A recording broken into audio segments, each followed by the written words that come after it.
You got to pull out the information that is given. Well, let me see. I'm going to read this two different ways. First, I'm going to read it the way that it says, and then I'm going to read it another way, and I want you guys to hear the difference. And I'm going to still pull out information as I'm giving it.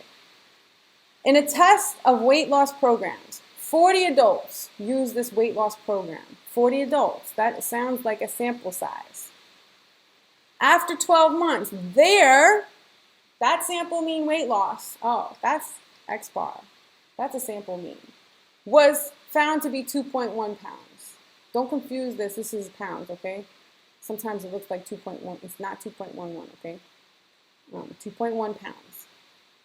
With a standard deviation of 4.8. Now I'm going to read this two different ways. Here's the first way. In the test of weight loss programs, 40 adults used the Atkins weight loss program.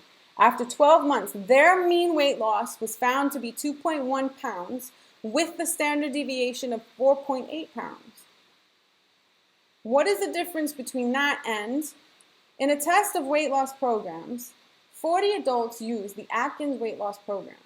After 12 months, their mean weight loss was found to be 2.1 pounds. The standard deviation of all weight loss program, Atkins weight loss programs is 4.8 pounds. What is the difference between those two scenarios? What is the main difference? One of them says their mean weight loss was this and the standard deviation was that. One of them says their mean weight loss was this, but the population standard deviation was that. Those are two different ways of saying S versus sigma. Where it's not directly given to you, you have to verbally, right, or it's written verbally, you have to pull the notation and the idea out of the problem. Here, this standard deviation comes from the sample. There, right, mean weight loss was and standard deviation was. That is the sample standard deviation. If I said their mean weight loss was 2.1, the standard deviation for the Atkins weight loss program, or all, whatever, was 4.8, then sigma would be known. This standard deviation is S, not sigma. Remember I told you it is very important to know the difference between S and sigma, X bar and mu. It's very important because they're different. And now, dependent on what I'm given, I do two different methods. Sample standard deviation is known, not population standard deviation. So I'm going to use T interval, not Z interval. T scores, not Z scores. Well, let's finish. Construct a 95% confidence interval of the mean weight loss for all such subjects. For mu, for the situation, right? 95% confidence interval for mu, which is a mean weight loss. I'm not going to write it all down, but for all such subjects on this program. So wouldn't it be 90, not 95? Oh, sorry, 90. Yes, thank you. I was still, I guess, on the last example. 90, not 95. Read the problem properly, right? Okay, so do you guys see as I read it how I pull the information out? Because obviously that would be the hardest part, because once you know what you're doing, it's very repetitive from there. Now I go straight to my calculator because we're using the calculator trick.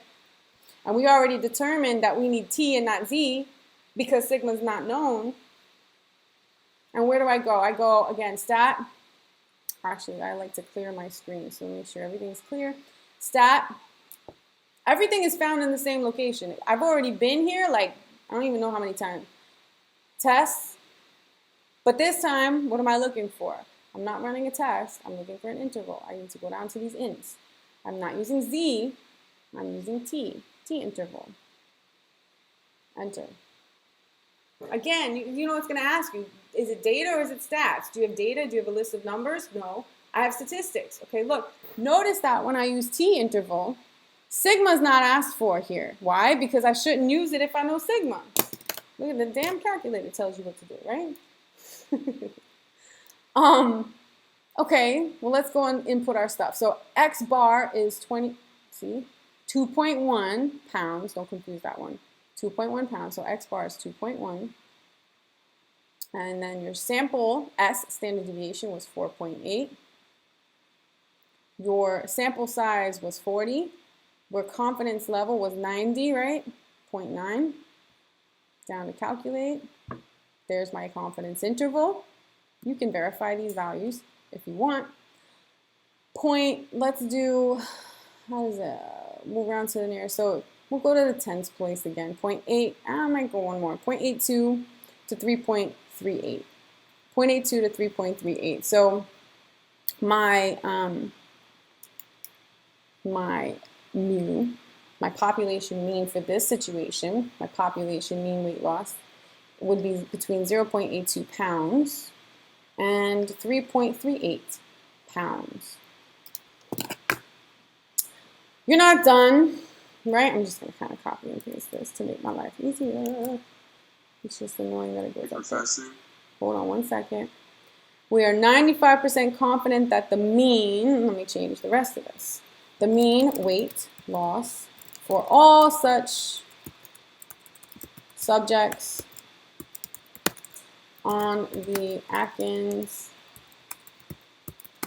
weight loss program is between, I can't type, 0.82 pounds and 3.38 pounds. Okay.